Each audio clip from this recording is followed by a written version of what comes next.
Hi, guys. Welcome to the Tuesday Night Music Show. We're actually doing a double hitter tonight because we aren't going to be around next week for Atlantic City, but not that it matters to you because it's probably New Year's Eve where you're watching this. That's how long it takes those guys to get these shows up.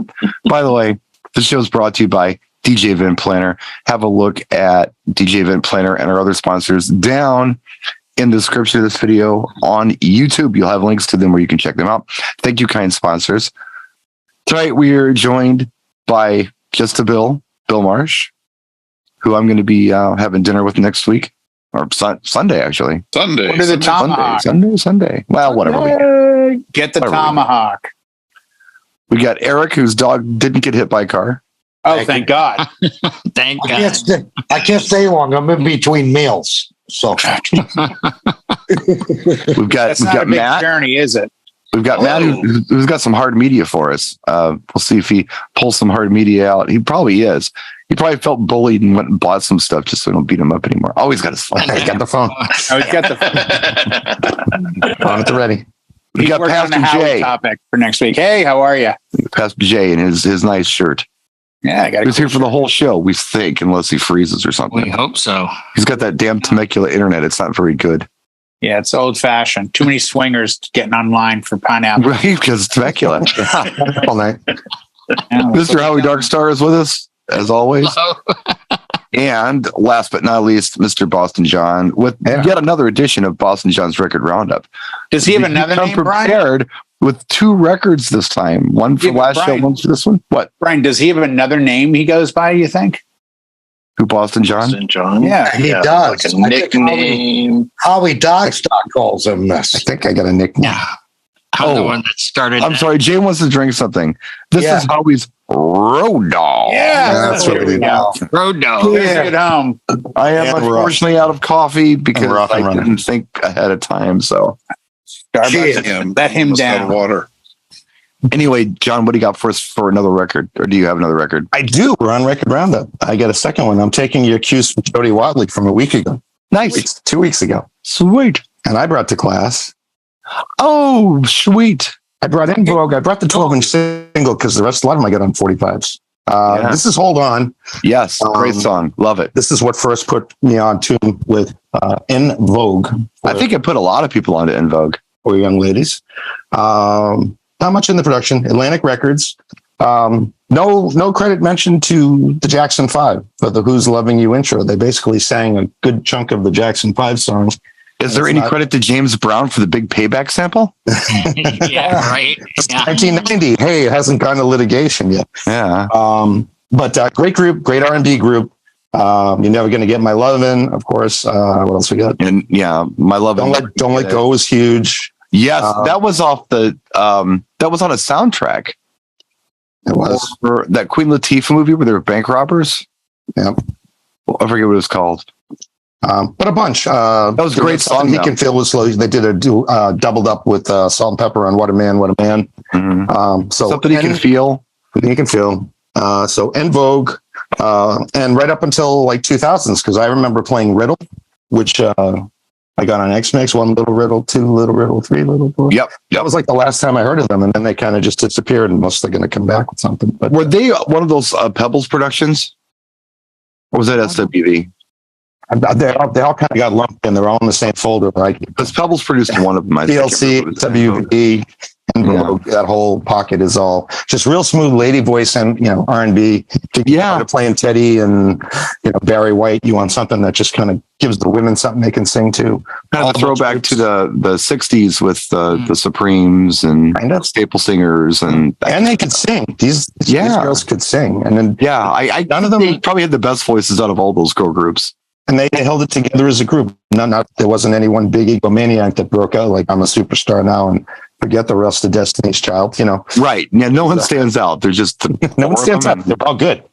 Yeah, they're all good together as well. So that's the pick, and it's low beat. It's all under 100 BPM for nice smooth R&B, and it's my pick.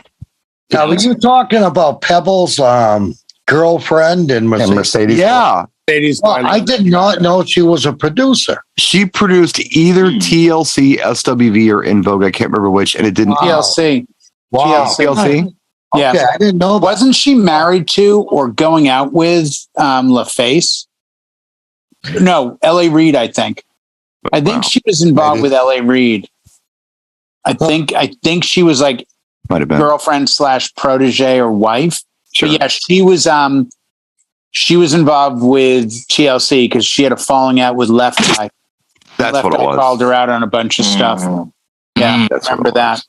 I can't remember where my car keys are, but I remember that. I remember the Funky Divas album was a staple in the DJ booth when I was doing my first tour of duty at Safe House. That was a staple, and it got played multiple times a night. So It's very disarming. It was a charming group. It would get the women up to dance. Yeah. And that opened up the pocket. You could play a Dina Howard. You could play like anything that would fall into that, that dance song. You play Shy Guy, Mercy, Mercy Me, that one. Who the Diana hell was King. that? Diana That was King? on the Peer to Porter Ready to Wear soundtrack. Yeah, Diana King, I think was her name. Diana King, yep, that's what it was. But like all that just kind of all fits in real smooth, and that's a nice little vibe to roll for a little while. Like, Here Come the Hot Stepper was on that soundtrack. Now you got me on that soundtrack. I love I had that one too. That's a good soundtrack. That's never gone out of style. That still hits today. No, Nah. Yeah. Good pick, John. Thank you, sir. Who would like to go next? I'll go next. Okay, Howie, what do you got? What I have is an album from 1985, Mm. and it is the very first CD to sell 1 million units, and it's Dire Straits' Brothers in Arms, Oh, yeah. which has Nice. Walk of Life, So Far Away, Money for Nothing. Sure. Yeah. So that is my pick. that's a great. Brothers in Arms was a big one on there. That's Yeah. a great song. Yeah. We've talked about this one before. I believe, if memory serves, that was the first all digital recording of an entire album. Yes. Yeah, we did mention that. Yeah. Yeah. Mhm. Do you think that ties in with the sales? That being first digital, that's why I think it did, because if you're Yeah, going to get I a brand new think so. CD player and you want to get the most out of it, you want to get the CD that's going to sound the best. And at the time, that one did. In fact, audio engineers to this day are using that. When I was in Puerto Rican Audio Italy at FBT, I don't remember the name of the engineer, but I remember he played So Far Away. That was one of his songs that he played when he was testing the speakers, like over and over and over Yeah. again. Well, I use that for sound check. Yeah. Yeah. For sure. It's And the track really- Brothers in Arms is an amazing song. Oh, it is. Amazing. Just- oh my song. gosh. Yeah. Can't go Yeah. wrong. No, my second concert ever at the Orpheum Theater, 1979, Dire Straits. Ooh, there you go. And they At a played Bottle Blues Twisting Farm, by you the were looking- Pool Yeah. by Chuck Berry, that they didn't release it though for like 5 more years, but they did play it that night. And that's the stupid big one that they play in England. Like, that's the big Dire Straits song in England. Twisting by the Pool. Yeah, for DJs, they play it. That's like their big song. There's so many better songs. Lady Rider, Romeo and Juliet, Tunnel of Love. Yeah. I mean, there's Yeah. Fade to Black. the Black Please. Sauce. That's an amazing song that is so underrated. Planet New Orleans, Calling Elvis. On I Every keep going back Street. to Sultans of Swing for them. Oh, that album alone, Switchblade Knife. Come on, that album alone, just and the sound is so good. Well, it's all digital. I mean, Well, that one on their is, very first, that one's still analog, I think. boom. Oh, yeah. Oh, yeah. That came out Oh, yeah. in 78, Nine, maybe. 79, right in Oh, there. yeah, that'd be digital. I remember on the highways when they switched to CDs, it was all laser 99, meaning you tune your radio to channel 99 and Right. they had nothing but laser.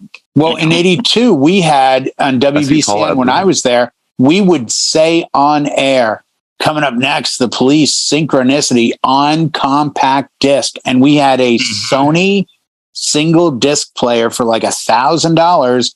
And we would rotate between vinyl, carts, and CDs. And you're still in your 71, swinger with coax 6x9s and the Jensen 6x9s in the back. But yet you'd hear the CD and go, wow, it really does sound better. Yeah. I can hear this over the whiz of my alternator. Well, there's Sounds no awesome. pops. That's good. That belt sound is really gone, I noticed, on the Police track. So, Jay, why don't you just go next? Well, I'll tell you, Brian, I think you are going to be thrilled with my choice this week.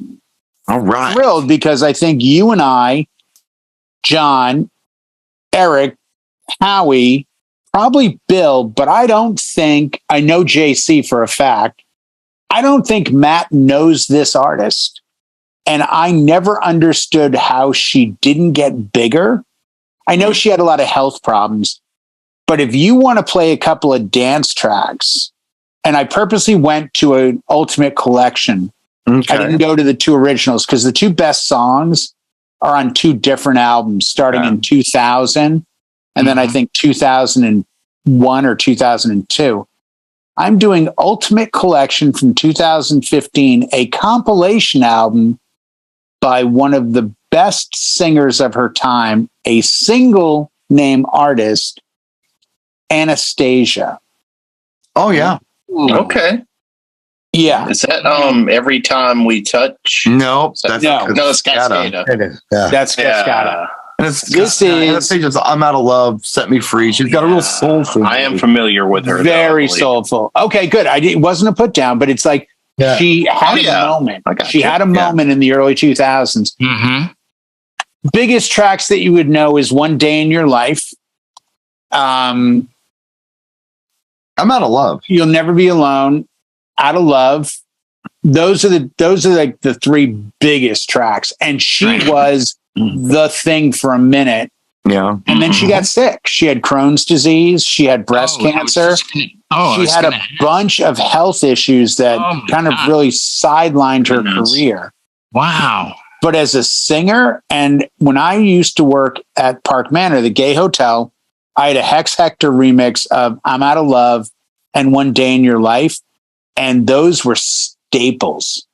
And I'm not exaggerating. New Year's Eve, the 14 New Year's Eves I did, they got played and they went huge. She was very kind of Cher, Madonna, Kylie. I mean, other artists, Brian, you want to help with, but she had that vibe of like, here is a solid, very Taylor Dane. You know who she almost sounded like to me? Who? She almost sounded like Taylor Dane. Yeah, Taylor Dane. I just said that. Yeah, No, I 100%. missed that in here. Yeah. but it's Yeah. like she had a beautiful girl. She could belt out a song with your eyes closed. You would never guess she looked like what she sounded like, kind of thing. Same with Taylor Dane. Yeah, she's almost had like the power of Freddie Mercury, but the voice of Taylor. Really outstanding. But illness sidetracked her. I mean, I looked her up. This will shock you. What would you guess with that voice and that power? What would you guess her album's worldwide sales are? This will kill you. It's under 15 million. Yeah, Really? her best-selling album only did 5 million copies. Well, that's what happens when you only have a hit on an album. But that's the thing. But yeah, I mean, Yeah. she just had a lot of problems, but just phenomenal. And even if you only check out One Day in Your Life and I'm Out of Love, trust me, you'll work them into dance sets for people that want the early 2000s stuff, because that was her pocket. I always liked I Belong to You. Do you remember that one? Yeah, I do. Yeah, that's another good track. She had a bunch of decent tracks, but the standouts are, like Brian said, I'm Out of Love and One Day in Your Life. And How they about are Sick and Tired? Sick and phenomenal. Tired was another one too, I think. Yeah. Tracking album sales got weird from 2000 up, especially if you only got one song. We're into CDs at this point. There's not really too many buying the vinyls.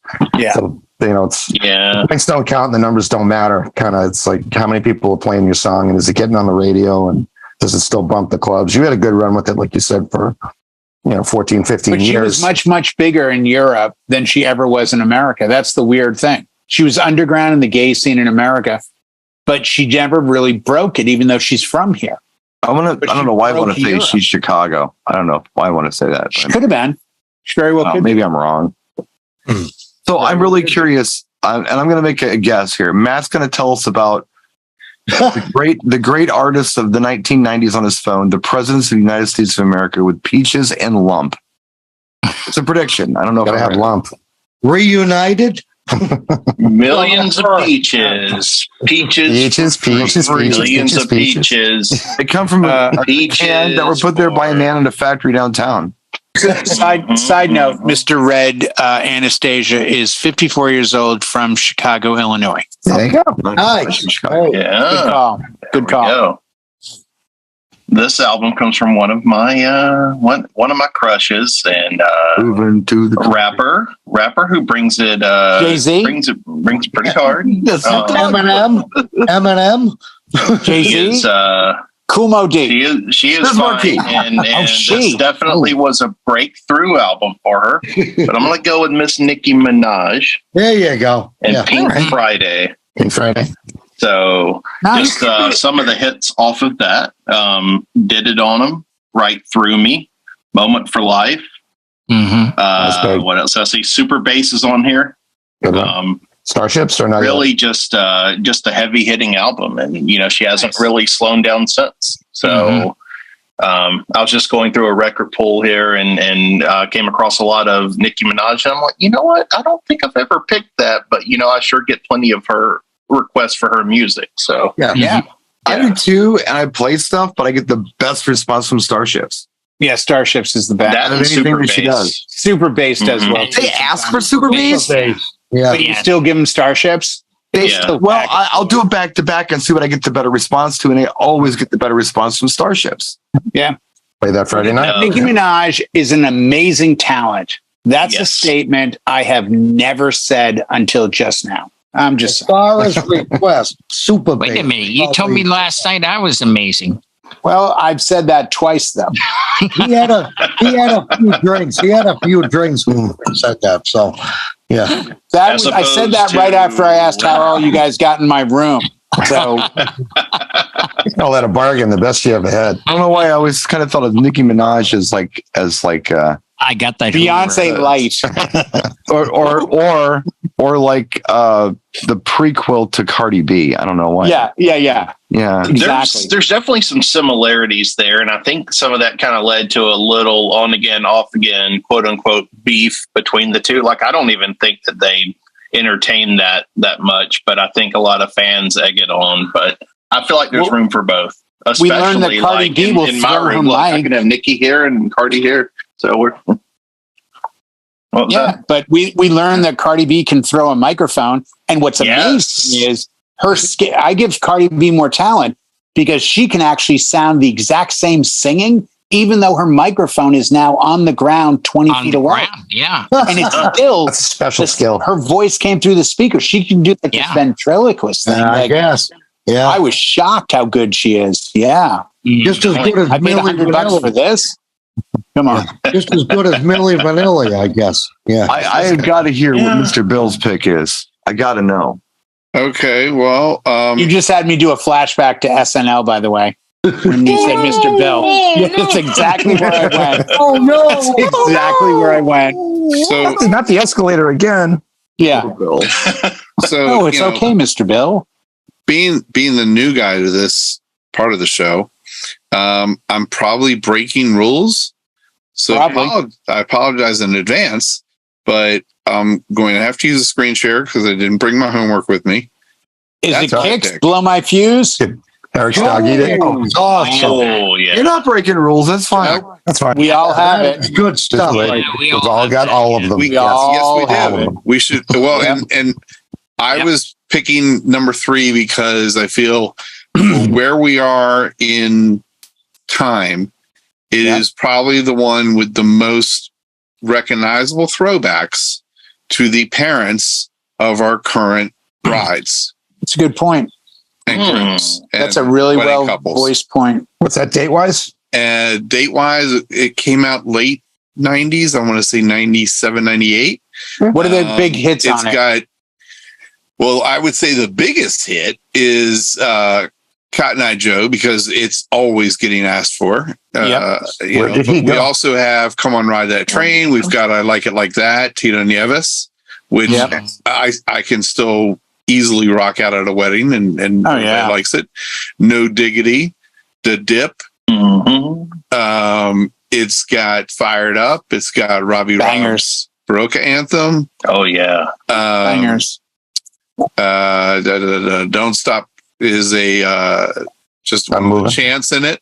It's got Let Me Clear My Throat, a radio edit version. Nice. That's the one to play. Don't Stop Moving and Travel Dance. Is that a one continuous track CD? It sort of is. They got those hits in front. They got the little vocals. Yeah, they have some little voiceovers here and there. It can be played though as an individual track, and when you rip it, it will rip as individual tracks. You may want to explain what ripping is, Bill. A lot of our audience are under the age of 75, so they may not understand the reference of ripping. When you put the little shiny circle with the hole in the middle, right? Again, you may want to explain that. A lot of them place for one of those. It's bound. I just downloaded this from Spotify. What's he talking about? Rip It. What version is that? Is that like Whip It? No. Yeah. Well, okay. So if you actually download it off of the internet in a legal format, purchasing it, then it will have all the individual tracks.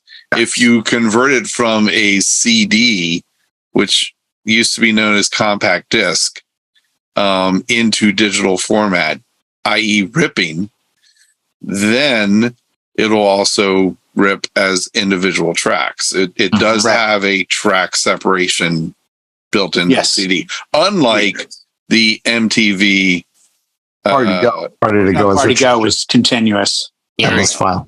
Okay.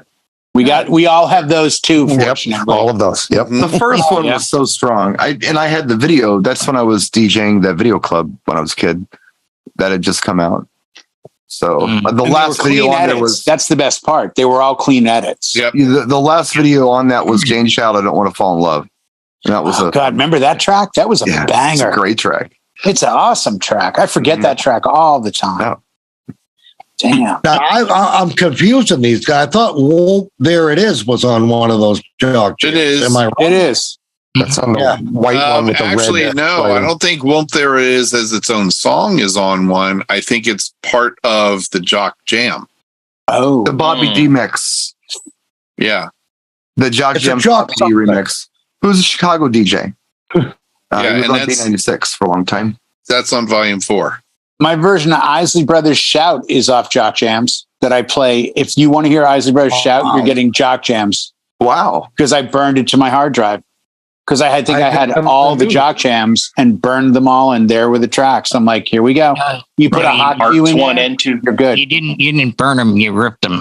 Oh, that's right. I can't remember how. It's been 30, 40 years. Burning is when you have a music source and you put it onto a CD like Mr. Bill does and uses CD. Yeah.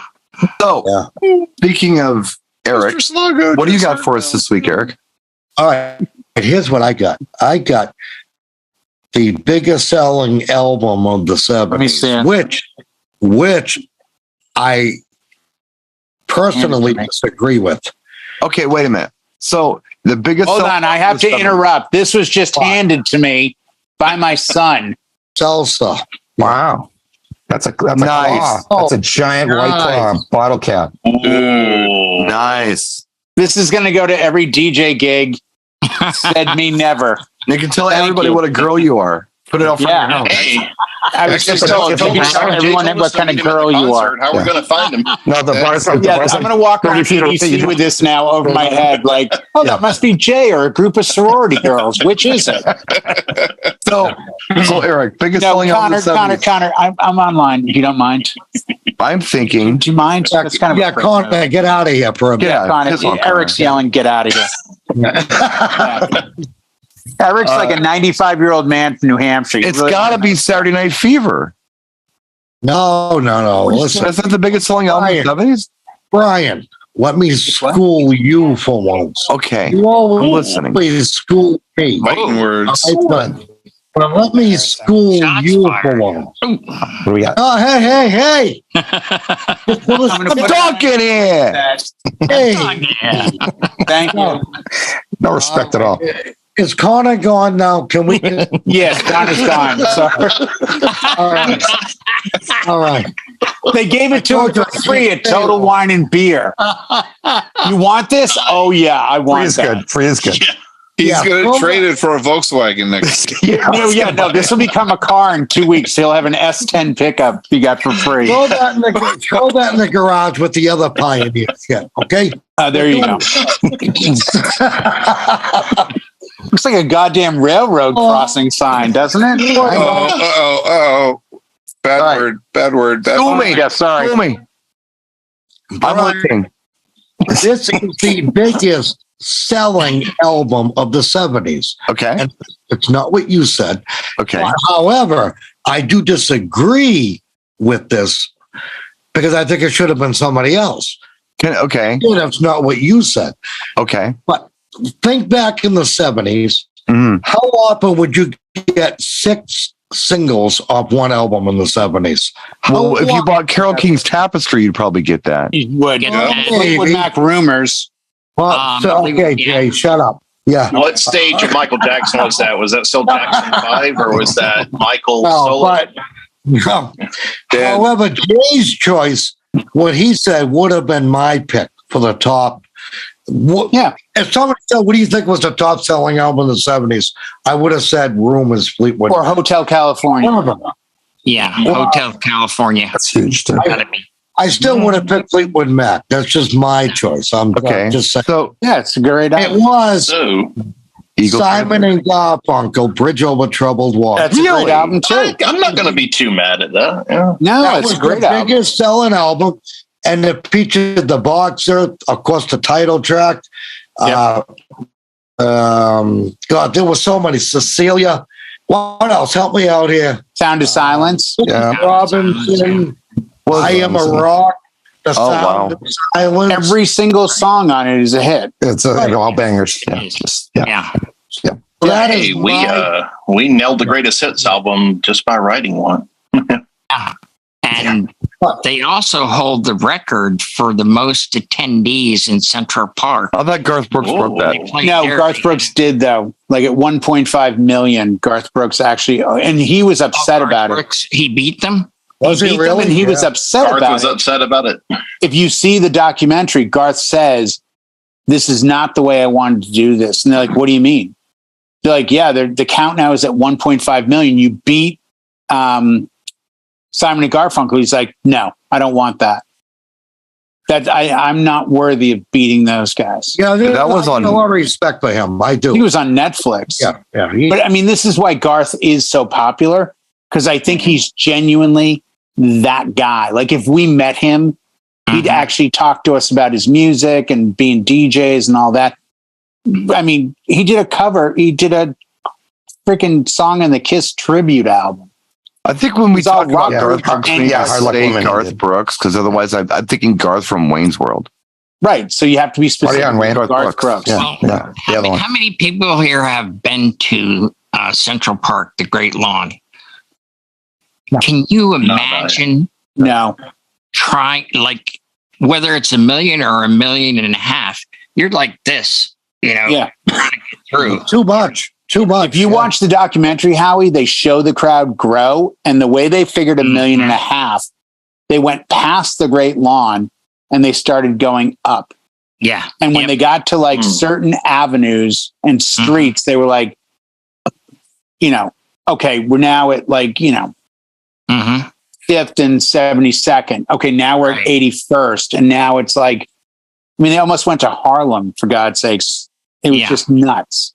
Yeah. When we went up, we got up, we were lucky enough to sit on the rocks, but we had gone there at noon for the 8:00 show.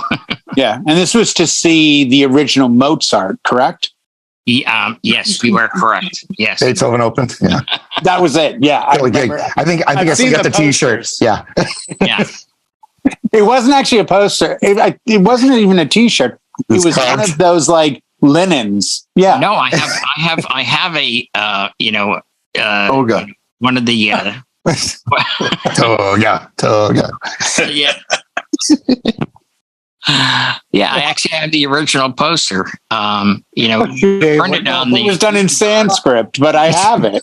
Oh no, it was on a Gutenberg press. The same one they used to print the Bible. So. Even better. That was perfect, Howie. That was fucking perfect. I like the concept of a concert toga. That's awesome. Yes.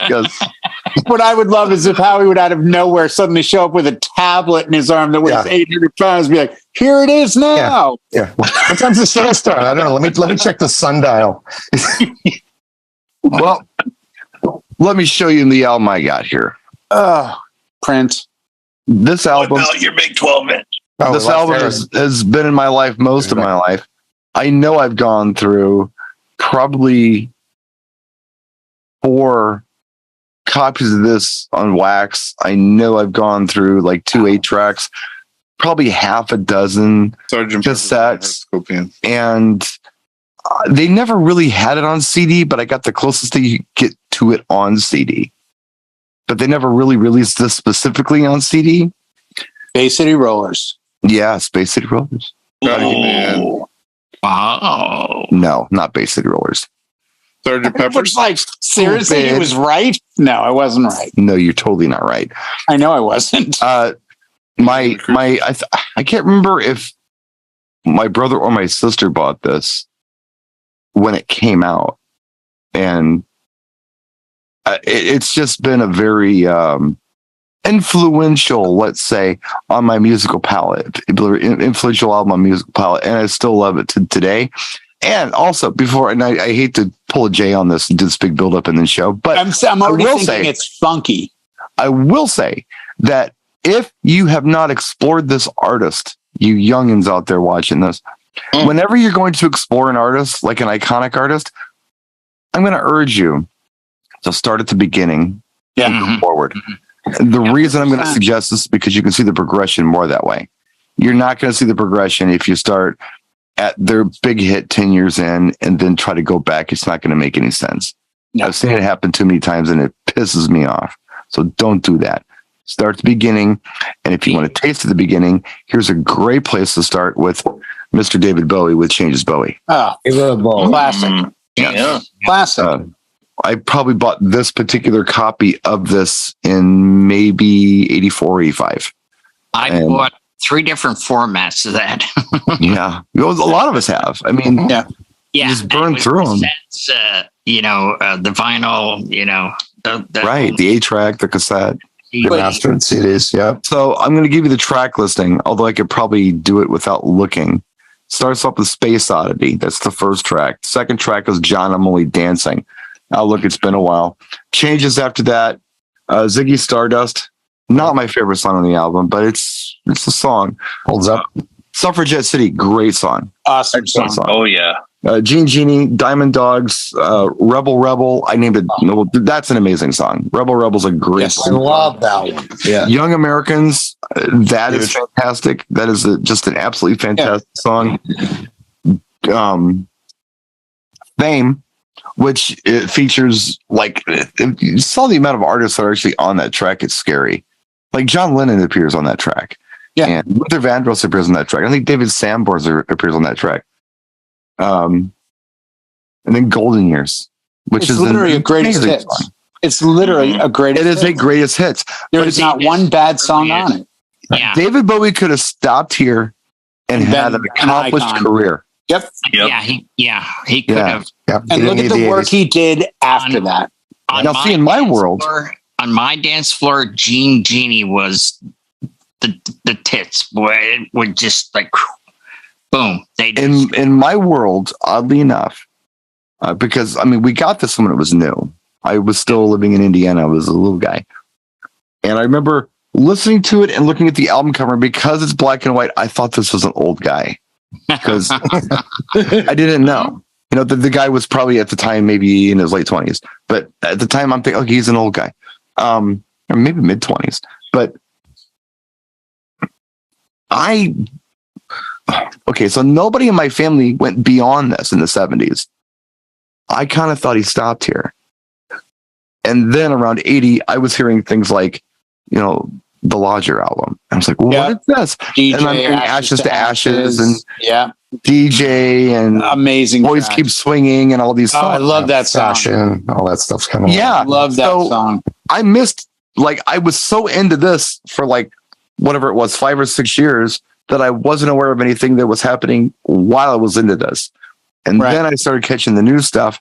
Nobody else in my family was into it, but then I kind of took the Bowie reins and I started collecting the Bowie stuff and chasing after the Bowie stuff. And of course, Let's Dance comes along. It's like, I was going to say, Let's Dance was next. Well, yeah, but I mean, that was amazing because it married two of my favorite things, David Bowie and Nile Rodgers. Yep. And it introduced the world to Stevie Ray Vaughan. Yes. Yes, indeed. Yes. Bowie is an interesting cat. If you don't know a lot about Bowie, this is what I can tell you. He's always seen himself more as a performing artist than he has as a musician. Absolutely. Yes. Yep. But he does some amazing stuff with amazing people. There was one from the 80s that I thought was underrated, Blue Jean. Yes. I thought that. Yeah, the Tonight album I liked. And Blue Jean is one of my favorite Bowie tracks, but that one didn't do much. The reason it didn't do much is simply because it was following Let's Dance, which was huge. Yeah, you got a good point. That's what good China girl. Look at every Bowie album. Look at the cover. Look at pictures of David Bowie, and what you will see is what will be popular 5-6 years later. Right. Every time Bowie put out a product, his look was then embraced and I'm absolutely serious. He was always 5 or 6 years ahead of the curve. Mm-hmm. And I don't think he created a look for other people as much as he just said, you know what, I'm going to grow my hair out or do a pompadour, excuse me, wear a suit. I think I'll just wear jeans. It was always something that 5-6 years later, that was the look. And you could go back and say, how come the Stray Cats all look like they just got off the Let's Dance album? Yeah. Well, yeah. Bowie, he was so far ahead of himself. Bowie was actually, before he was doing music, or right when he I guess he was doing music, but he wasn't serious about doing it. He was a mime. I heard that. Yeah, he was a mime. I mean, he did stuff like that. He Tell everyone about the demo. Did things. Tell everyone got out of the demo box. They need to check, Brian. Yeah, they're actually, Jay's got a good point. Tell them about the demo. This will blow people's freaking minds. If you're familiar with this, if I'm talking about this and you're like, yeah, BSR, we've heard all this crap. We know all this crap. Do yourself a favor. I didn't hear this until after he had passed. It was shortly after he passed. Me neither, because Brian turned me onto it. It's the demo. Because basically Bowie and somebody else goes into CBS or whoever the label was, and we're going to play some tracks, and they're recording this. Okay. And it's like, hey, we're going to play a couple tracks, see what you think of them. These are tracks we want to work on. What do you think? They do an acoustic version of Space Oddity with a cello, a guitar and a cello. That's unreal. Amazing. Unreal. I wish it was an alternate track on the Space Oddity album, because it's so life-changing. It's so good. If anybody in here is curious to hear it, I'm happy to play it for you after the show. Brian turned me onto it, and it was like, you've got to be kidding. If you're into Bowie, if you're into that stuff, you've heard that stuff your whole life like I have, and then you hear that, it's like an alternate universe, and it's beautiful. It's really cool. Changes everything. Anyway, it really does. That's my Bowie pick. Cut your teeth on Bowie with this. It's worth the journey. You're not going to like every Bowie album. I don't like every Bowie album, but this is a great place to start. You will like some other Bowie you find along the way. So every track's greatest hits. I swear to God, that album is the greatest freaking track. It is it's Changes 1. They had Changes 2 about 5 years later, and then they released a CD called Changes Bowie, which combined Changes 1 and Changes 2. That's the CD I bought. And, I mean, look at what are there, 11 tracks on this or something like that? Yeah. So, yeah, I mean, everyone knows. Everyone in this room knows every single song. Yeah, I can't think of another album that everyone knows every song on. Ashes to Ashes was probably one of the first Bowie songs that I actually went, wow. Okay. Yeah. And it connected to me. Great track. And when he passed away, that was the song I posted about him. Oh, that was hard, man. And as Brian said about working with different artists, I played on Sunday night's Twitch set. I played an Adrian Belew track. And the majority of people in the world don't, when I say the name Adrian Belew, they just, I don't know what that is. Adrian Belew is a guitar player who was about 30 years ahead of himself. He played with Zappa. And then, oddly enough, guess who picks him up? David Bowie. Yeah. He became one of Bowie's guitar players. Bowie had a vision and an ear for talent that he would bring in not only the best studio guys, because he had the absolute best people, but he had guys and girls that were way beyond they ever hit. He had them first. He's a concept album guy. So like Young Americans, for example, he flew to Philadelphia to record that because he wanted a soul album. Yeah. And who did he bring in with him? He brought John Lennon, he brought Luther Vandross, and David Sanborn. Yeah. And on these sessions, and nobody knew who any of these people were besides John. Everybody knew who John Lennon was, but they didn't even know he was on there because I don't think he was credited on it. No. But yeah, he's there singing Fame, oh fame, oh fame. Yeah. And then as a nice guy, if you want to know how nice of a guy he is, what does he do in the early 80s when he sees that was later 80s. Oh, late 80s. That was for Tin Machine. When he sees a friend of his who's now no longer that popular and not doing that well. I thought it was the Glass Spiders tour. But you might be right, but either way, that was later 80s. He calls up his buddy, Peter Frampton, who he went to school with, and says, "Hey, dude, I see you're not really doing your thing. You're an amazing artist. Please, I'm 99 on this one, Brian, I swear. Glass Spiders tour."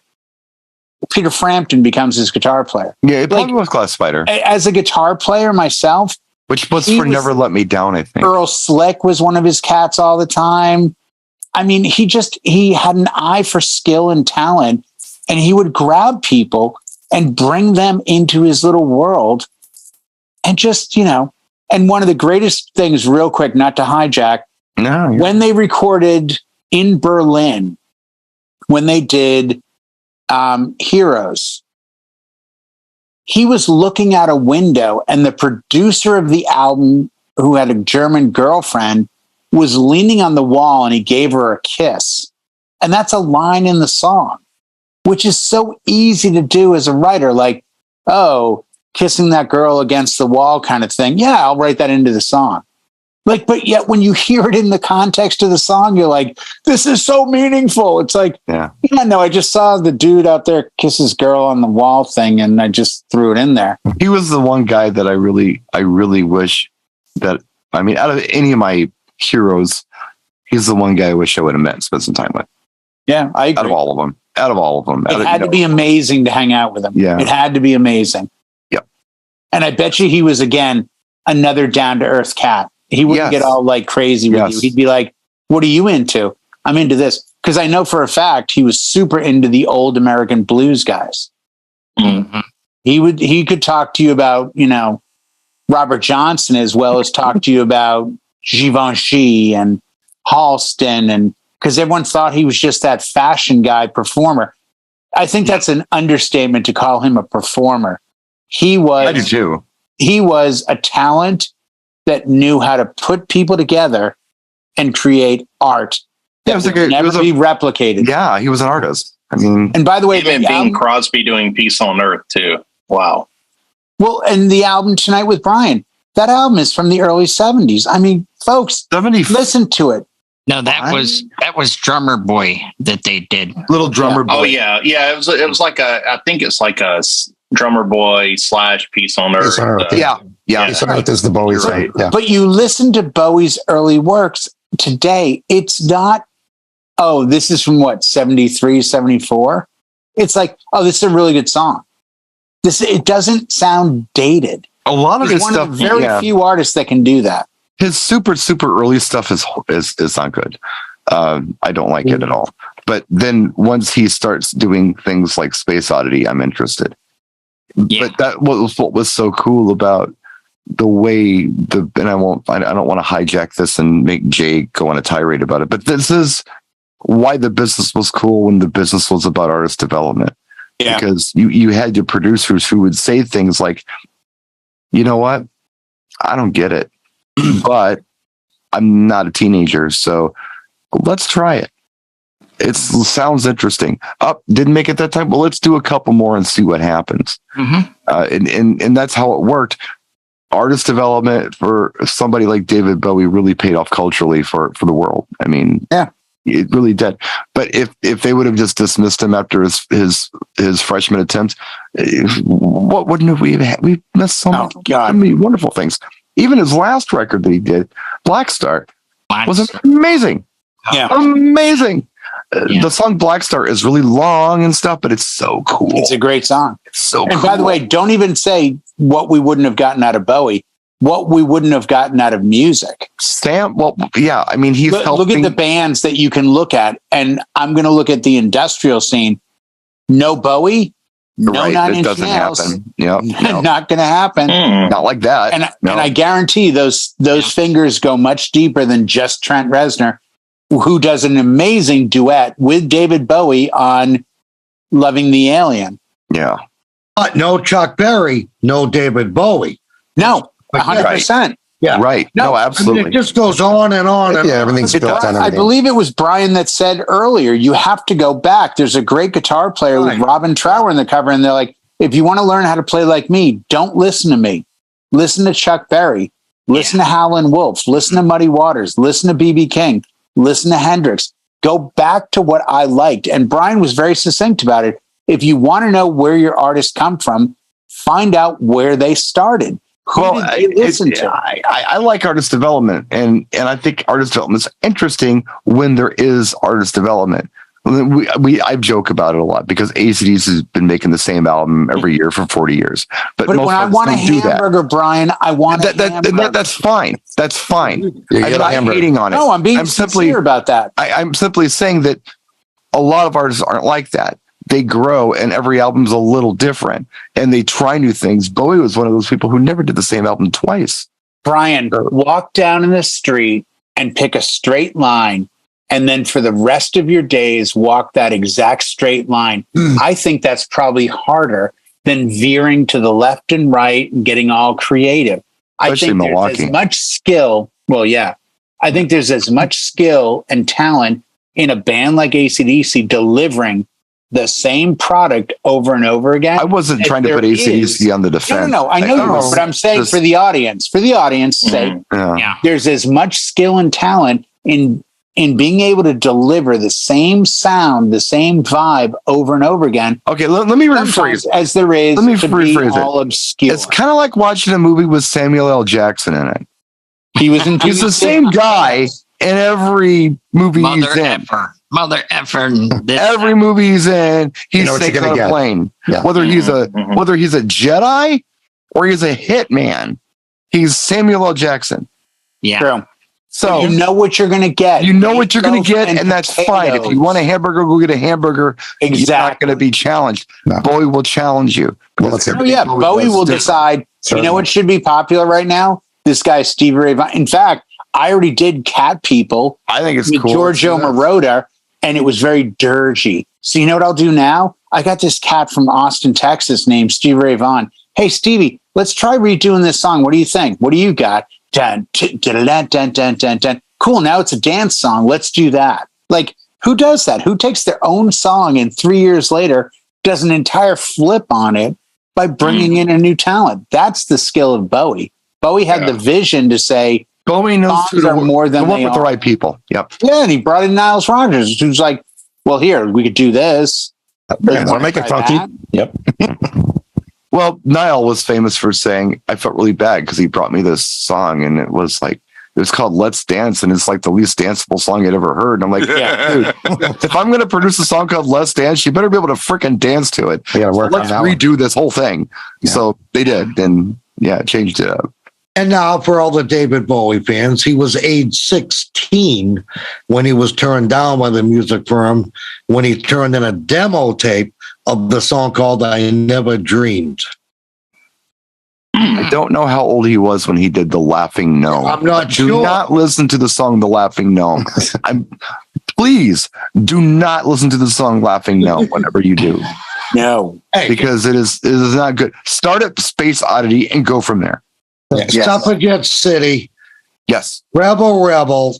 Those are my two favorite early Bowie songs. And they can all be had right here. Oh, yeah. Right there, yeah. He created an expression, wham, bam, thank you, ma'am. I mean, that became an expression that we all I don't know that he created that expression. I think that expression I bet you he's credited with it. No, I think there's like John Smith of Detroit. That was probably a GI thing. Yeah, it probably was, but he had enough sense to throw it on his album. Well, the rest of us were like, oh, wham, bam, thank you, man. Yeah, David Bowie. I wouldn't call that sense. I'd call that balls to just put that out there. Back then? Yeah. Oh, back then, yes. Put that out there without getting a sticker put across your album. Yeah. Good point. No, good point, Howie. Good point. Yeah. A lot of misunderstood song lyrics in that particular track, too. Yeah. Apparently, he was not singing "This Mellow Black Chick Just Put My Spine Out of Place," but that's what I heard. Yeah, me too. This mellow thighed chick just put my spine out of place. All right, I need another meal. Thigh. Thigh on the leg. Thigh, yeah. I'll stick with the first version. I think the first one was cooler too. I think it is too. And that's the thing with Bowie too. He's one of those guys where it's like it means whatever you think it means. So you know, it's up to your interpretation. It's art, you know. Yeah. I'll stick with it. She's got electric boots. Her ma has too. You know, sometimes you don't. I heard electric boobs. Oh, even better. Yeah, well, now I'm changing my opinion. Yeah. I thought she had electric boobs. There, I'm down. I'm just saying. Works. Like I'm doing it on time. Time like the Judge family. The Judge family. Right. That's when I want to run mom. Ashley. It's just into the Bowie show. Kind of like John Lennon. He never explained his lyrics. He got asked and he goes, "It's art. It's whatever it means to you." Seal would not put the liner notes, the lyrics, because Seal's opinion and thought, which I agree with, was, you know what? It is what you hear it to be. Mm-hmm. Don't let me influence how you hear my music. If you hear me say this, then that's what it is. Yeah. And I think Elton John is one of the better examples of, I've lifted needles and dropped them more than once to be like, what did you say? What was that line? You know, and it's like, it should be how you interpret it. Yeah. Right. That's what I mean. And that was the argument back in the 80s and 90s with videos. Elton John came right out and said, do I need to make a video for this song? Because if I make a video, I'm going to take the movie in your head and change it. Yeah. It's no longer yours. Now I'm going to make it a definitive thing. Like, he's right. This is what it's about. And I agree with him. There are some songs. That's why he was smart enough to put Robert Downey Jr. to sing a song. And we all ran out of the room going, I can't believe Robert Downey Jr. can sing so well. Well, you know why that is because they both got sober many years ago, you know, in a 12th. Robert Downey Jr. was not popular when that happened. And that's kind of what I was thinking too, Howie. Right. I Want Love, you know, and I'm thinking he brought him back in. And this is a guy who had a career, but then lost it. And that was the first time I remember seeing him back was in the Elton John video. Yeah. Because Elton had been sober for like a decade and said, hey, dude, I can help you personally, not, hey, I want you for money. I want to help you. And the guy's career went nuts, man. Holy crap. Golden. No, but what a great human being. Yeah. Yeah. Say, but he still does that. From what I understand, even today, Ed Sheeran is good friends with Elton John. And I heard him on Howard Stern. And he's like, Elton is all about campaigning and championing new acts. I heard this song. Ed, you got to hear this song. What do you think? I want to talk to the label about signing them. Like, he's still trying to get acts out there and get things going with artists because he has a love for the music. It's not about, look how rich I am. Look how much money. And by the way, after Princess Diana died, he had said that everything he did on American singles, all sales from American singles would go to his AIDS foundation. And he has kept that to this day. Any single sold in America goes to the Elton John AIDS Foundation to help cure AIDS. So yeah, that, and I don't think it's the Elton John. I think he called it for that 11-year-old kid, Robert White. Oh, Ryan White died. Yeah, that's the foundation for. Okay, I was wrong. I apologize, but he got he AIDS. still does. He got AIDS through a transfusion. Yes, and so and Elton was at his funeral and performed, I believe. Yeah, he did. Yeah. Now, I've heard a lot of like, oh, he's this, he's that, he's this. I grew up with Elton John. Goodbye Yellow Brick Road was the first actual album I bought. I bought 45s before then, and it's still as good an album today as it was then. And I think he, as a human being, has done probably more than most artists will ever do in maintaining great music, supporting artists, and trying to use his fame for good. Yeah. Philanthropist. Yeah. No, I mean, there's only so many houses and so many cars you could buy. What are you going to do after that? Why not help people? Interesting fun fact from the DJ John C83 Twitch set. Elton John does not own, has never owned, and will never own a cell phone. Yes. Yet he has duck costumes. Because he has enough people around him. I've never owned a duck costume that he can call people. They're like, yeah, we couldn't call you. That's like, how Elton and I differ. Yes. I have a phone, but no duck costume. See, he never puts himself at the end of a leash, but he has a duck costume. But he was on some interview, and they're like, yeah, we tried calling you. We couldn't get in touch with you. He's like, I don't have a cell phone. You don't? He's like, trust me, there's always somebody within arm's reach of me. Right. Somebody else has a phone. I take their phone and I make a phone call. That's it. He goes, why would I need a cell phone? Where am I going to ever be that I need a cell phone? If I'm away from the press and everyone else, I want to be away. I don't want to. Think about that for a minute. Let's just say, just for argument's sake, just for fun, that whenever we get a call we don't recognize, we reject it.